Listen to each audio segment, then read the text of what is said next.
നമസ്കാരം.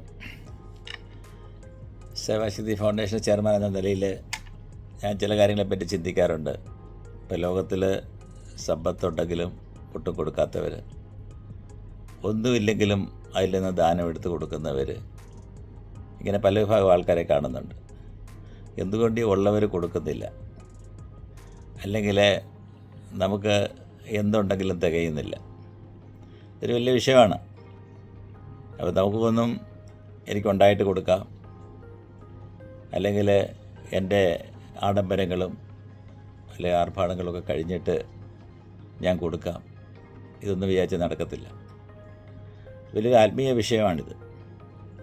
അപ്പോൾ കൊടുക്കാൻ തന്നെ നമുക്ക് ഈശ്വരാധീനം വേണം, കൊടുക്കാൻ വേണ്ടി തോന്നിക്കാൻ ഈശ്വരാധീനം വേണം. പക്ഷേ അത് എപ്പോൾ തുടങ്ങും? അതെപ്പോൾ തുടങ്ങുമെന്ന് ചോദിച്ചാൽ നമ്മുടെ ശരീരത്തിൽ ചില ഹോർമോൺ ചേഞ്ചസ് സംഭവിക്കും. ചിലപ്പോൾ നമ്മുടെ ശരീരത്തിൽ മാറ്റങ്ങളുണ്ടാകുന്നു. ചിലപ്പോൾ നല്ല കാര്യങ്ങൾ കേൾക്കുന്നു, ചില ആചാര്യന്മാർ സംസാരിക്കുന്നു, അങ്ങനെ കാര്യങ്ങൾ കേൾക്കുമ്പോൾ നമുക്കൊരു ഹോർമോൺ ഉണ്ടായിട്ട് കൊടുക്കണമെന്ന് തീരുമാനിക്കുന്നു. അങ്ങനെ ആദ്യം കൊടുക്കുക എന്നുള്ളതാണ് ബുദ്ധിമുട്ട്. ആദ്യം കൊടുത്തു കഴിഞ്ഞാൽ നമ്മളിലുള്ള നെഗറ്റീവ് എനർജി അല്ലെങ്കിൽ ഒരു ഓറയുണ്ട്, അത് പൊട്ടും. അപ്പോൾ അത് എത്ര കൊടുക്കണം എന്നുള്ളത് തീരുമാനിക്കുന്നത് അത് തന്നെയാണ്. ഇപ്പം നമ്മളൊരു തുക തീരുമാനിക്കുക, ഇപ്പം ഞാൻ ഒരു 1000 രൂപ കൊടുക്കാൻ തീരുമാനിക്കുക, അല്ല ഒരു 10,000 എന്ന് പെട്ടെന്ന് തീരുമാനിച്ച് അതങ്ങ് ചെയ്യാൻ സാധിച്ചു കഴിഞ്ഞാൽ നമ്മുടെ ശരീരത്തിലെ നെഗറ്റീവ് എനർജി അങ്ങ് മാറുകയാണ്. പിന്നെ നമ്മൾ പോസിറ്റീവിൽ പോവുകയാണ്. പോസിറ്റീവിലേക്ക് പോകുമ്പോഴത്തേക്കുള്ള ഗുണമെന്ന് പറഞ്ഞാൽ നമുക്ക് ബോധം തെളിയുകയാണ്. ബോധം തെളിയുമ്പോൾ പല കാര്യങ്ങൾക്ക് ആവശ്യമുള്ളതായിട്ട് തോന്നത്തില്ല. അപ്പോൾ ഈ ആവശ്യമില്ലാതെ തോന്നുന്ന കാര്യം ഉള്ളതുകൊണ്ട് നമ്മളിൽ എപ്പോഴും സാമ്പത്തികപരമായിട്ടുള്ള ചിലവ് കുറഞ്ഞുകൊണ്ടേയിരിക്കും. ആ ചിലവ് ചുരുക്ക നടപടി കൂടി എപ്പോഴും നമ്മൾ ഫൈനാൻഷ്യൽ ഫ്രീഡം ഉണ്ടായിക്കൊണ്ടിരിക്കും. അതുകൊണ്ട് കൂടുതൽ കൊടുക്കാൻ വേണ്ടി നമ്മളിൽ കാണുകയും ചെയ്യും. അതുകൊണ്ട് ഈ വിഷയം നമ്മൾ വലിയ ഗഹനമായിട്ട് തന്നെ നമ്മൾ ചിന്തിക്കുന്നുണ്ട്. എന്തുകൊണ്ട് കൊടുക്കുന്നില്ല? കൊടുക്കാൻ തോന്നിക്കഴിഞ്ഞ് കഴിഞ്ഞാൽ എന്താണ് തടസ്സങ്ങളുണ്ടാകുന്നു, എത്തിക്കാൻ വേണ്ടി വലിയ ബുദ്ധിമുട്ട്. ശരിയാണ്, കലിയുഗത്തിൻ്റെ പ്രത്യേകതയാണ്. അതുകൊണ്ട് നമ്മൾ ഈ കാര്യങ്ങളൊക്കെ പറയുമ്പോഴും ചിന്തിക്കുമ്പോഴും ഒക്കെ ഇച്ഛാശക്തിയോട് കൂടിയിട്ട് കൊടുക്കാൻ വേണ്ടി ന്യായീകരണം കണ്ടുപിടിച്ച് കൊടുക്കണം. അങ്ങനെ കൊടുക്കുമ്പം നമ്മുടെ മൂലാധാരം അല്ലെ നമ്മുടെ ആത്മീയ ശക്തി ശുദ്ധമാകുന്നു. ആത്മീയ ശക്തി ശുദ്ധമാകുമ്പോഴത്തേക്ക് വീണ്ടും വീണ്ടും കൊടുക്കാൻ തോന്നിക്കുകയും അതോടൊപ്പം കൊടുക്കുന്നതിൻ്റെ 1000 ഇരട്ടിയായിട്ട് ദൈവം തന്നുകൊണ്ടിരിക്കുക. അത് ചിലവ് ചുരുക്കിയോ അല്ലെ വരുമാനം കൂട്ടുകയോ എങ്ങനെ വെച്ചാൽ നടക്കും. അങ്ങനെ വരുമ്പോഴാണ് അനുഭൂതി അനുഭവിച്ച് തുടങ്ങുന്നത്. അപ്പോൾ ഈ അനുഭൂതി അനുഭവിക്കുക എന്ന് പറഞ്ഞു കഴിഞ്ഞാൽ ചിലപ്പോൾ നമുക്ക് വലിയ കൂടുതൽ ആഹാരം കഴിക്കുമ്പോഴാണ് വരുന്നത്, അല്ലെ കൂടുതൽ ലക്ഷറി ഐറ്റം വീട്ടിൽ കൊണ്ട് വെച്ചിരിക്കുമ്പോഴത്തേക്ക് അതിൻ്റെ ഒരു കാര്യങ്ങൾ നമ്മൾ ചിന്തിക്കുമ്പോഴത്തേക്ക്, അല്ലെ വലിയൊരു വീട് വെച്ചു, അല്ലെ വലിയൊരു വാഹനം വാങ്ങി അതിങ്ങനെ കൊണ്ടിട്ടു, അത് താൽക്കാലിക അനുഭൂതിയാണ്.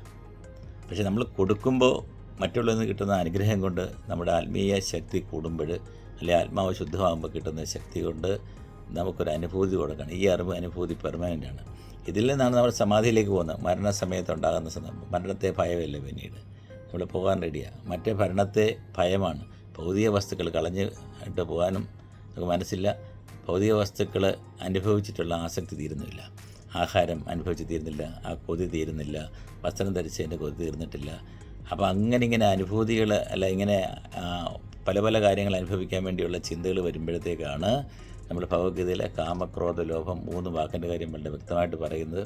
നമ്മുടെ ആഗ്രഹങ്ങൾ കുറയ്ക്കുകയും ദേഷ്യം കുറയ്ക്കുകയും അസൂയ കുറയ്ക്കുകയും നമ്മൾ ഉള്ളതിൽ കാണുന്ന സുഖവും അതോടൊപ്പം പോരാന്ന് വെക്കുന്നതിന് പകരം മതി അല്ലെ വേണ്ടെന്ന് വെച്ചിട്ട് എപ്പോഴും ദാനത്തിന് വേണ്ടി ഒരു അല്പം മാറ്റി വയ്ക്കുക.